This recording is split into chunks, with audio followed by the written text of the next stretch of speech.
Welcome to the Employee Safety Podcast from Alert Media. We provide business professionals with insights and ideas for protecting their people from the vast array of threats facing organizations today. Each week, you'll hear advice and best practices from an experienced safety leader. Here's your host, Peter Steinfeld. Welcome back, everyone. I invited Burke Brownfield to join me on the show today. Burke is the Manager of Physical Security Operations, Awareness, and Partnerships at Zoom, and he's also a contributing writer to Security Magazine. Prior to Zoom, he was the Director of Global Security at Visa for many years, and is also a former police officer, so he has a unique perspective on what it means to keep people safe. During our conversation, Burke discusses the importance of leading with empathy and how it ties into Zoom's core value of bringing happiness to the workplace. Let's get into the conversation. Burke, you joined Zoom during the pandemic while the company was undergoing a tremendous amount of growth and change. What was that experience like for you? For me, it's really been kind of the most exciting professional experience of my career in the sense that every day has been a building day. You're always building something new, creating something new. There's innovation and creativity is a requirement and was a requirement from day one. And just to try to keep up with the growth of the company was such an exciting challenge and continues to be a challenge now that I've been there almost a year now. Being in a remote scenario, we face the challenge, of course, of building relationships and trust inside the company with other teams as we were doing things like preparing to return to office. And that all was kind of happening very quickly. What was your approach for building that trust with your colleagues? So the one thing that I just really loved about Zoom is, and the reason it felt easy in a way was because if you go onto Zoom's website and you scroll down, and you'll quickly find this theme of delivering happiness.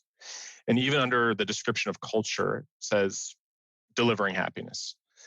And I latched onto that really early on. Day one, I thought, okay, if I'm ever lost or don't know what to do here, I'm just going to fall back on that. And I'm going to just say, you know what? The CEO talks about this all the time. He really means it. That's really personal to him about this idea that we should all be motivated by this idea of delivering happiness. And so I started to look at every call and meeting that I had with a colleague or kind of a cross-functional partner and ask myself, how am I delivering happiness in this call? How am I delivering happiness in this meeting? So I would ask myself that first, and then get to the business of the call.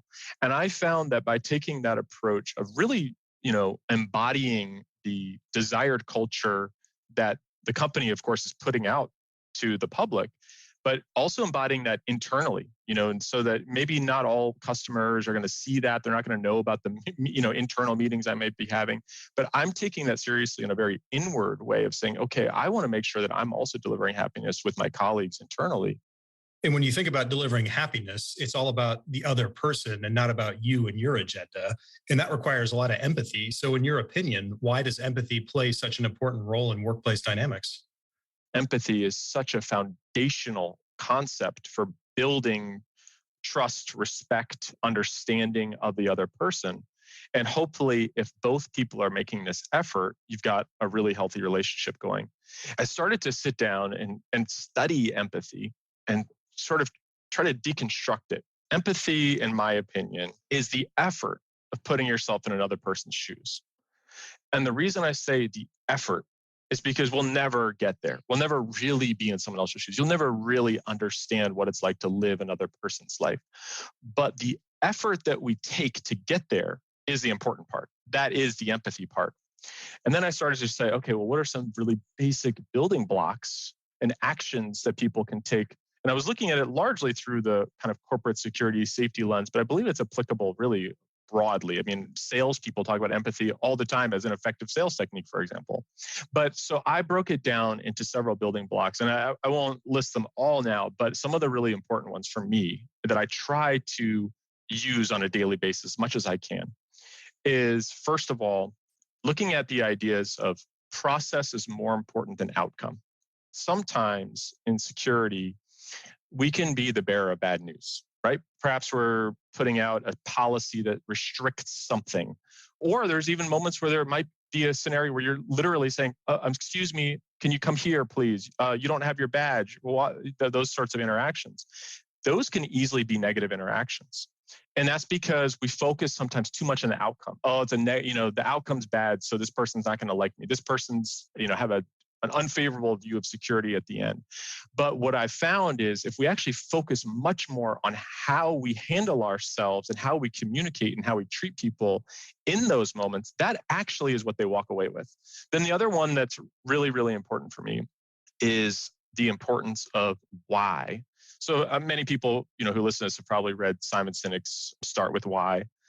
And the bottom line is why is really important. So in the security context, for example, I'm always asking myself, will the people receiving this intuitively know why I'm doing this? Or do I need to explain it? Here's this new training about workplace violence. Could that be really alarming and scary for someone who gets no explanation as to why I'm putting out this message? So this is where I think we can often make mistakes where someone is maybe the manager of an employee and the manager provides, a direction, do this. And so one mistake early on could be that the manager doesn't give any why behind the do this part. But also what's equally valuable, in my opinion, is allowing and in fact, welcoming the employee to respond back with saying, for example, well, I'm not sure if I don't know if I agree with that. Oh, why? Please explain why to me. What's your perspective on this? And sometimes I've found, whether it's operational security or just working with colleagues, sometimes people just want to be able to get something off their chest and explain their perspective. So that ties into the very last one, which is if everyone listened to all that and immediately forgot everything I just said, the easiest thing to do, in my opinion, to walk or crawl towards being more empathetic is just to ask people more questions and listen more. Where did you grow up? I mean, just really basic questions allow you to gain more and more and more perspective of another person. And that in and of itself is a piece of empathy. Yeah, that's fantastic advice. It's interesting you bring this up. I was just rereading for, the nth time, Dale Carnegie's How to Win Friends and Influence People. And part 3 of his book is all about that, how to get people to, or win people toward your way of thinking. And it's everything you just talked about. So it's another great primer if people want to go out and just read that again on, you got to put yourself in other people's shoes, have discussions, let them voice their opinions. But in a lot of your speaking engagements and articles, you also discuss why empathy is so important for security leaders specifically. So can you tell us more about that? If you're a security leader and you really want to be effective in your role, you could take a lot of these components of empathy and apply it into really a business context. And so the comfort zone for many security professionals is the traditional guns, gates, guards stuff. But I would argue if we take some of the same building blocks of empathy and say, okay, the business itself, what is the business's why? Why does this business even exist? What is this business fundamentally doing? What is this business making? And how are they convincing people to spend money on it and be loyal to that business? If you're protecting the business, on a macro level, so that's not just protecting, say, a facility, but protecting a brand, protecting people, protecting travelers, all those things, right? It starts to be crucially important to pause and ask, okay, why are we doing that? Those should be really natural questions for the security leader, because then suddenly you start to understand where you fit and where you can actually be valuable to the business instead of what the natural thing is to do, which is just bring your set of skills and start throwing it at the business. And I think that's the difficulty, is getting us out of our comfort zone and starting to really take the time to put ourselves in the shoes of folks that have very different priorities, very different experiences than us. That's really interesting. So to up-level your value to the organization, stop focusing on just the tactical things that you do with guns, gates, and guards, and start thinking in terms of how can I advance the business overall, and how can the security function add to that? Exactly. And is that the approach that you've taken with your corporate security leadership roles in the past? Have you seen really good success with that approach? Yeah. So I, of course, like everyone, have a mixture of total failures and successes in this.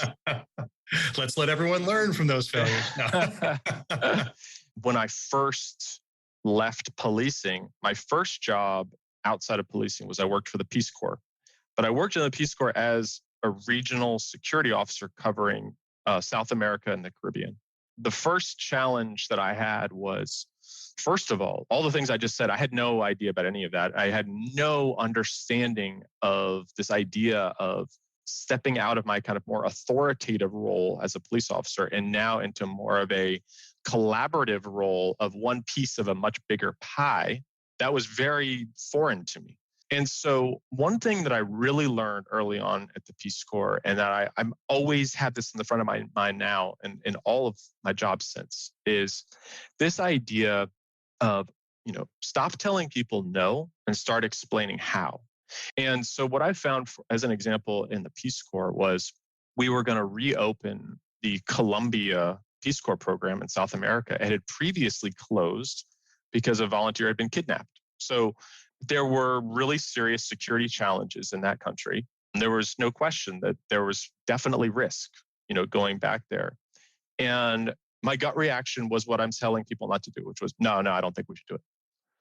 And then I realized very quickly, no one really cares if you think we shouldn't do it. We are doing it. That's not the question. The question isn't whether you individually think it's a good idea or a bad idea or what your risk tolerance is. That's not what you're being asked. What you're being asked is, what do we need to have in place to do it safely? And then I realized, okay, I'm answering the wrong question. So here I am trying to provide value, but my understanding of what was valuable to the organization was incorrect. And so I realized, okay, that's not what they want from me. They want me to help them be successful in this reopening. The reopening is happening. So great. Now I reoriented my approach to how to be valuable for the organization. One other item that I wanted to mention was, how could I be part of the sale? Security professionals are often the very first contact that someone has, say at a site. So someone's coming in at the corporate headquarters. Now, suddenly the role is extremely important from a psychological perspective, right? What we know about, the science of first impressions is that they're really easy to make and really hard to overcome. Whether they're good or bad, it's very difficult to reverse a first impression. Suddenly you're part of the sale. You're not even intentionally part of the sale, but you're part of it. And now it's up to you how much you take that and run with it and add as much value as you can into the process. That's really interesting. Do you think that's probably the biggest disconnect that people have when they're trying to transition from a career in law enforcement or the military and moving into the private corporate security world? I know it's a huge switch in mindset, resources, expectations, and all of that. Usually, coming from a kind of law enforcement military perspective, the concept of revenue is not something we would normally need to care about. You might have to care about your budget or things like that. But this idea of connecting yourself to your organization, bringing in revenue or succeeding as a business. So that's a learning curve for sure. No question. What I found most difficult, for example, when I went to the Peace Corps, was this idea that I couldn't perform tasks based on authority. Authority was irrelevant. Didn't really matter if this was a quote unquote security policy. People just didn't really care. Like, just because it was a policy didn't mean they were going to follow it. And it's not like I could turn around and say, well, now you're under arrest. I mean, that was not a thing. So as much as you wanted to. Right. That would have been very natural for me. Okay, well, I'll just pull up my handcuffs and you're under arrest. But once you realize that, you say, oh, okay, suddenly things like collaboration, listening, facilitating, gaining consensus, all of a sudden are immediately much more valuable than whatever your perceived authority within that organization might be. I mean, it's kind of like, who cares if you might have the authority to write this policy or that policy?